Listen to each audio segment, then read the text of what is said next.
l'Élysée joue le rôle de deux présidents rwandais à l'Élysée. Emmanuel Macron reçoit Paul Kagame du Rwanda, le génocidaire des crimes au Rwanda, le génocidaire des crimes au Congo RDC. Pourquoi la France joue-t-elle le rôle des pirates au Congo RDC? Écoutons le président soi-disant Emmanuel Macron, mais qui n'est que le roi de la France-Afrique, la mafia de la France-Afrique.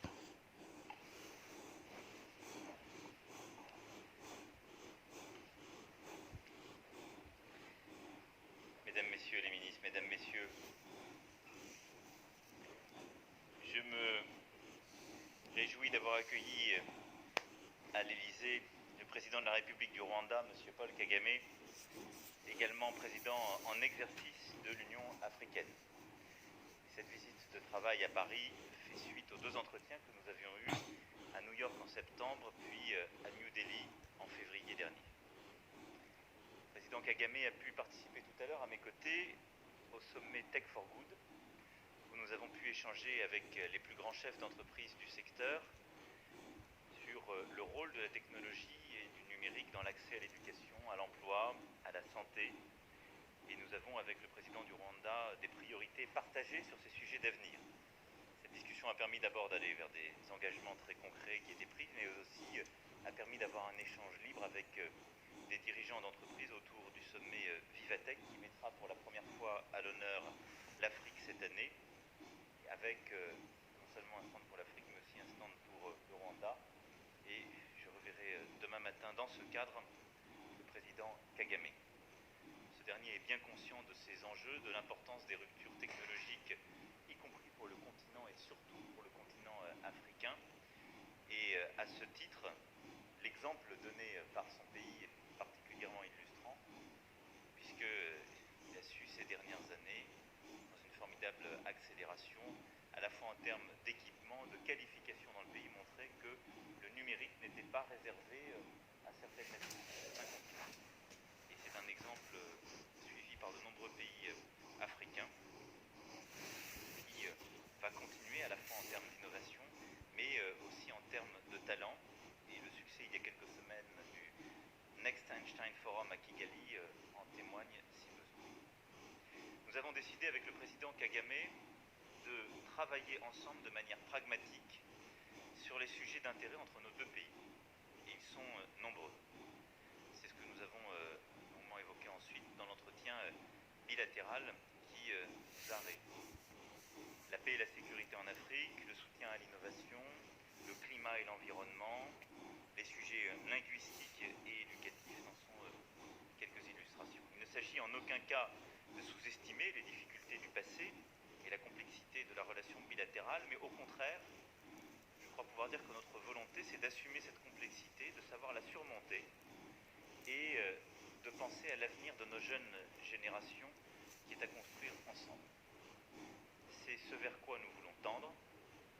Cela prendra sans doute du temps, mais je crois pouvoir dire que nous avons tout à la fois la sincérité de l'engagement et la volonté de faire. Aujourd'hui, ce qui nous rassemble, au-delà de l'échéance de cette semaine en matière de technologie et d'innovation, ce sont les questions de paix et de sécurité en Afrique. Le président Kagame, en tant que président en exercice de l'Union africaine, s'est personnellement engagé avec détermination en faveur d'une réforme de l'Union africaine. Car il est une conviction que nous partageons absolument avec le président, c'est la nécessité pour nous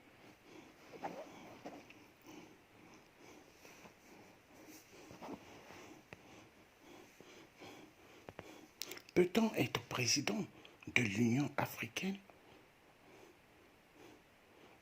pendant qu'on est un grand génocidaire? Paul Kagame, ancien président de l'Union africaine, accepté par le jeu de la mafia France-Afrique. Paul Kagame, un tueur des tueurs, l'homme qui a fait immensément des crimes contre l'humanité au Rwanda et en RDC. Au Congo RDC,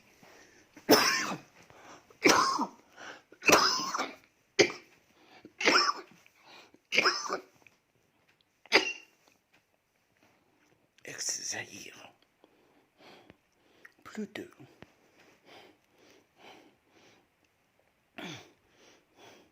30 millions de morts et plus de 14 millions de femmes violentées sexuellement.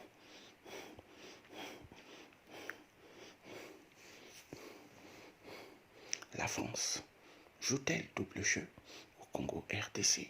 Je dirais oui. La France soutient les crimes de Paul Kagame au Congo RDC pour les pillages immenses des ressources minières stratégiques, le coltan, le cobalt, le tantal et autres grands minéraux stratégiques. Voilà la France. Nous allons écouter. Européens d'une part et africains d'autre part, d'assumer nos responsabilités et notre sécurité. Et nous croyons aussi pour cela dans un multilatéralisme fort. C'est le sens de votre engagement, Monsieur le Président, à la tête de l'Union africaine, et c'est le sens de mon engagement au sein de l'Union européenne et aux côtés de nos partenaires africains. C'est le sens d'ailleurs depuis un an de l'action que je mène en lien constant et permanent avec l'Union africaine et nombre de ses États membres. À cet égard, je suis convaincu qu'il est dans notre intérêt collectif de soutenir le renforcement et donc le financement pérenne et prévisible des opérations africaines de paix.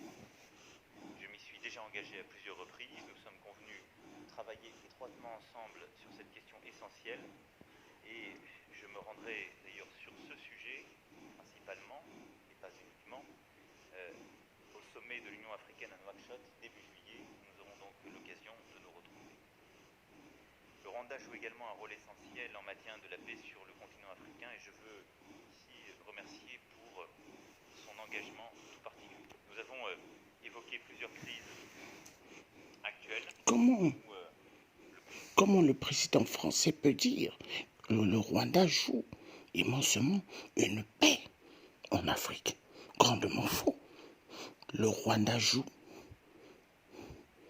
les crimes contre l'humanité pour la communauté internationale afin qu'ils aient les minéraux gratuitement du Congo.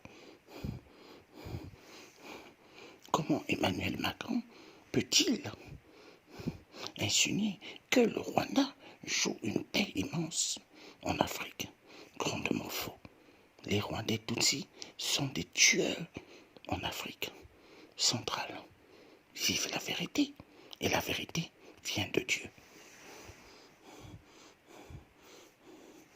Papa Kimbangu mettra-t-il dans la confusion totale les jeux mafieux de l'Élysée? Je dis oui. Papa Kimbangu mettra les jeux de l'Élysée dans une confusion totale. Cela viendra un jour.